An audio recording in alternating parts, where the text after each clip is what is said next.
Welcome to the Agility in Real Life podcast, Take 5 in Real Life.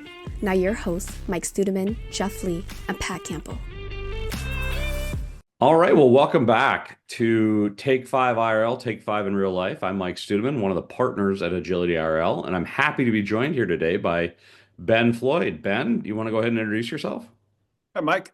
Thanks for having me. Ben Floyd, out in Utah, and I am a certified Scrum trainer with Scrum Alliance, and I'm also a certified trainer with IC Agile. And a little bit more about me. I've been an adjunct faculty member of higher education since 1998, and I cut my teeth back in the 90s with dot-coms and one of the first people ever to teach online from the 90s and Wow, been doing it. wow. Yeah, if everyone does the math, I'm old. So there you go. Yeah, so those of you that may not be familiar here, we actually did teach in person at one point, many, many moons ago. Well, I appreciate you joining me for this episode, Ben. Ben, we're going to talk a little bit about a topic that you just can't not run into these days, artificial intelligence or AI. So we could take this a lot of different directions, but go ahead and maybe start with kind of your view of where this AI movement is going and maybe what it means to product development teams. First thing I'd like to say is I wish I was 30 years younger and had Don't we and all? had Don't we AI all? as a tool. Can you imagine that? Oh, it'd be Um, great. you know what I'm really, Mike, I'm really surprised at what I'm seeing right now is I got to be a beta user with ChatGPT Oh, before it ever went wow. out to the public.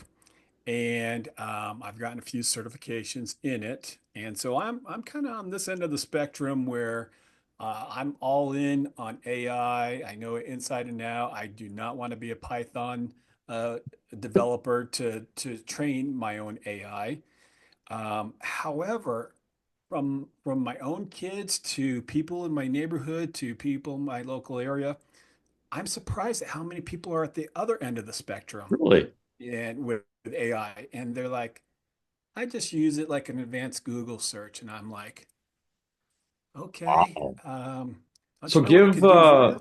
yeah, give some of our listeners and viewers here, give them some of your tips for taking it beyond that kind of advanced Google search, if you will. What would you recommend to somebody who's aware of AI, aware of ChatGPT, Claude, some of the other models out there? How would you tell them to take it beyond that? So I would remember back to the 90s when AOL and would send you a disc in the mail and this many hours free, but Now we're then dating Netscape ourselves, would but do yeah, it. now we're dating Yep. ourselves, but yeah. And they would send you those for a reason because they want you to go through their portal and use it. And one of my biggest tips to people is always have three AI windows open. Don't Hmm. get into just one tool because once you start asking it a question or having a conversation with it, it is so easy to copy and paste into the other two. Oh, that's a great And tip. now see what the results you get are and then challenge it after you get the results. So I'll give you an example. I recently asked ChatGPT, Gemini, and Microsoft Copilot, and I was helping someone that was looking for a job. Sure. And ChatGPT came up with a 4-week plan on how to network and talk with people and on LinkedIn. Gemini came up with a 6-week plan, step by step. Do these things. Here's how you can learn how to network. People hate networking. It's a great tool to give you a plan for networking. Copilot gave me 6 sentences for the exact same prompt, the exact same Wow. question. So Wow. if you were only focused on one and that's all you've been using, you may be missing some really good results from the others.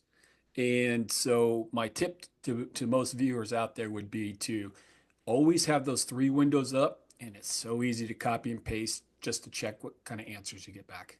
That's a great suggestion. Other suggestions for getting people more comfortable, or just start with three? Are there tools that I'm not asking you to endorse one model over another or one tool over another, but have you had better success with one versus another? I'm still having a lot of success with ChatGPT. I have tried paid versions versus free versions of Gemini and Claude and Perplexity. The only one I pay for still is ChatGPT now. Really? And yeah, I can train it really well. I can give you a lot of good tips, if we want to talk later on sometime about some more tips. But there's a lot of really cool features that you can do. And one of the biggest things I think people out there really, especially if they're just getting into AI, that they don't realize is just have a conversation, just Yeah, talk.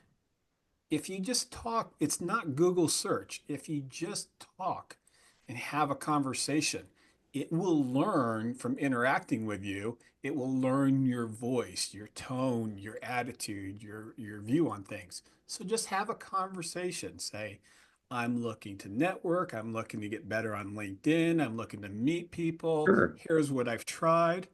Have a conversation. It's not a Google search trying to find you the best steak restaurant when you're in town. No, great suggestions, Ben. So, in keeping with our take five, want to bring this episode to a conclusion, but I think you've given our viewers kind of three actionable tips that I heard. One, the three tool rule, which I'll call the Ben Floyd rule moving forward. Two, give the engines or the tools feedback. I love that. And three, have a conversation. Don't just use it as that modified Google search. We definitely have to have you on again to talk through some more tips and talk through what this whole AI thing means to the topic that's near and dear to both of our hearts, product development and those teams out there pursuing agile frameworks. But for now, I want to thank you for appearing and looking forward to our next conversation. Thanks, Mike. Thanks for having me. Thank you. Join us in the future on another episode of Take 5 IRL. Have a great day. Thank you for joining us on this episode of the take5IRL podcast. If you like it, please go ahead and share it with someone, as well as like and subscribe on your favorite podcast platform. We are available on Apple Podcasts, Spotify, and YouTube. Also, leave us a comment or a suggestion for a future episode. Again, thanks for listening, and we look forward to you joining us next time on the Take 5 IRL podcast.